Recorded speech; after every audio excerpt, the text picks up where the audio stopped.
Assalamualaikum warahmatullahi wabarakatuh. Di sini saya Yoga Rizkyanto akan menjelaskan mengenai definisi rasio profitabilitas serta beberapa manfaatnya. Jadi rasio profitabilitas ini adalah metrik keuangan yang digunakan oleh analisis dan investor untuk mengukur dan mengevaluasi kemampuan perusahaan untuk menghasilkan keuntungan atau laba yang relatif terhadap pendapatan, aset neraca, biaya operasi, dan ekuitas pemegang saham selama periode tertentu. Rasio ini menunjukkan seberapa baik perusahaan menggunakan asetnya untuk menghasilkan laba dan nilai bagi pemegang saham. Rasio atau nilai yang lebih tinggi biasanya dicari oleh sebagian besar perusahaan, karena ini biasanya berarti bisnis berkinerja baik dengan menghasilkan pendapatan, laba, dan juga arus kas. Rasio ini paling berguna ketika dianalisis dibandingkan dengan perusahaan sejenis atau dibandingkan dengan periode sebelumnya. Adapun manfaat dari profitabilitas ini sendiri. Yang pertama, yaitu mengetahui dengan pasti laba atau keuntungan dari sebuah perusahaan dalam periode tertentu. Lalu yang kedua, menjadi tolak ukur dalam penilaian yang dilakukan bank atau investor bagi kepada perusahaan. Selanjutnya, memahami efisiensi dari sebuah bisnis.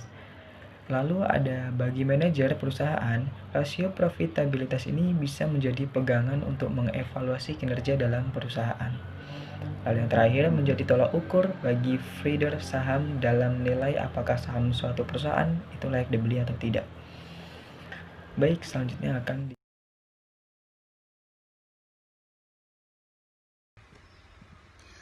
Saya Clarissa Nurulustika akan melanjuti materi tentang ROA, yaitu Return on Asset, rasio profitabilitas yang menunjukkan persentase keuntungan atau laba bersih yang diperoleh perusahaan sehubungan dengan keseluruhan sumber daya atau rata-rata jumlah aset.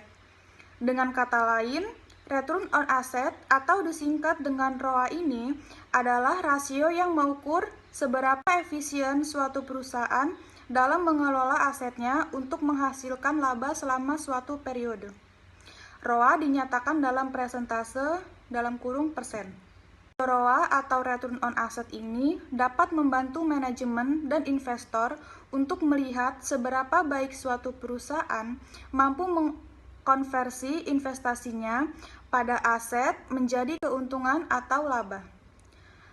Tingkat pengembalian aset atau return on asset ini sebenarnya juga dapat dianggap sebagai imbal hasil investasi atau return on investment bagi suatu perusahaan, karena pada umumnya aset modal atau kapital aset seringkali merupakan investasi terbesar bagi kebanyakan perusahaan. Penjelasan rumus ROA atau return on asset. ROA atau Return on Asset atau tingkat pengembalian aset ini dihitung dengan cara membagi laba bersih perusahaan atau biasanya pendapatan tahunan dengan total asetnya dan ditampilkan dalam bentuk persentase atau persen. Ada dua cara umum dalam menghitung ROA, yaitu dengan menghitung total aset pada tanggal tertentu atau dengan menghitung rata-rata total aset atau average total asset. Rumus ROA atau ROA. ROA sama dengan laba sebelum pajak dibagi total aset dikali 100%. Analisis dan penilaian ROA atau Return on Asset. Rasio Return on Asset ini berguna untuk mengukur seberapa efisiennya suatu perusahaan untuk dapat mengubah uang yang digunakan untuk membeli aset menjadi laba bersih. Rasio yang lebih tinggi menunjukkan bahwa perusahaan tersebut lebih efektif dalam mengelola asetnya untuk menghasilkan jumlah laba bersih yang lebih besar. ROA akan sangat bermanfaat apabila dibandingkan dengan perusahaan yang bergerak di industri yang sama. Karena industri yang berbeda akan menggunakan aset yang berbeda dalam menjalankannya. Misalnya, perusahaan pertambangan harus menggunakan peralatan yang besar dan mahal, sementara perusahaan perangkat lunak atau software house hanya menggunakan komputer dan server dalam menjalankan bisnisnya.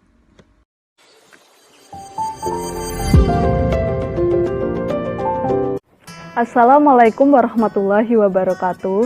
Saya Lisa Fitriani, NPM 1851040013, mahasiswa UIN Raden Intan Lampung, Fakultas Ekonomi dan Bisnis Islam, Prodi Manajemen Bisnis Syariah, kelas A. Di video kali ini saya akan mengajak teman-teman semua untuk belajar bareng tentang materi Return on Equity atau ROE. Oke, mari kita mulai. Apa itu ROE? ROE adalah Return on Equity atau rasio probabilitas untuk mengukur sejauh mana kemampuan perusahaan dalam menghasilkan laba bersih bagi para investor atau bagi para pemegang saham maupun pemilik saham. Nah, biasanya ROE itu diukur dalam presentase. Jadi, semakin baik presentasenya atau semakin tinggi presentasenya, maka itu akan semakin baik bagi perusahaan tersebut maupun bagi pihak terkait dengan perusahaan tersebut. Nah, semakin nilai ROE mendekati 100%, maka akan semakin bagus. Kemudian ROE yang bernilai 100% menandakan bahwa setiap Rp1 ekuitas pemegang saham dapat menghasilkan Rp1 dari laba bersih perusahaan. Selanjutnya, bagaimana sih mencari ROE itu? Jadi mencari ROE itu tentu aja ada rumusnya ya teman-teman. Jadi rumusnya yaitu net income dibagi dengan total equity.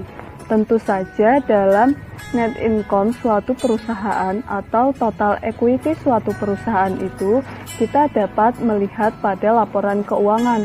Lebih tepatnya saat ini saya akan melihat laporan keuangan Essential. Oke, ini merupakan laporan keuangan Essential pada bagian labanya. Jadi, untuk mencari net income, kita langsung saja membuka laporan keuangan suatu perusahaan. Ini saya akan membuka laporan keuangan Essential Putra Mega Trading dan membuka bagian laba ruginya. Oke, kita pilih ini ya, sudah ditandai ya teman-teman. Kita pilih laba tahun berjalan, yaitu 580, 814, 677, 453. Setelah net income kita ketahui, kita mencari total equity ya teman-teman. Jadi total equity itu kita dapat pada laporan keuangan, tentu saja pada laporan keuangan pada bagian ekuitas. Ya, itu sudah saya tandai ya teman-teman di bawah ini. Jadi total ekuitas tahun berjalan atau tahun 2019 ditambahkan dengan tahun sebelumnya, yaitu tahun 2018, sehingga saya masukkan dalam rumus seperti ini ya teman-teman. Jadi tahun 2019 jumlah total ekuitasnya adalah 6.129.308.447.048. Sedangkan tahun 2018 total ekuitasnya adalah 5.787.854.878.173. Kemudian kedua ini saya tambahkan, kedua tahun ini kita tambahkan total ekuitasnya dan saya bagi dua. Kemudian setelah mendapatkan hasil pembagian dari total ekuitas ini, net income-nya saya bagikan dengan total ekuitas yang telah kita bagi dua tadi, sehingga dapatlah hasilnya 0,09747 karena ini bentuknya persentase ya teman-teman.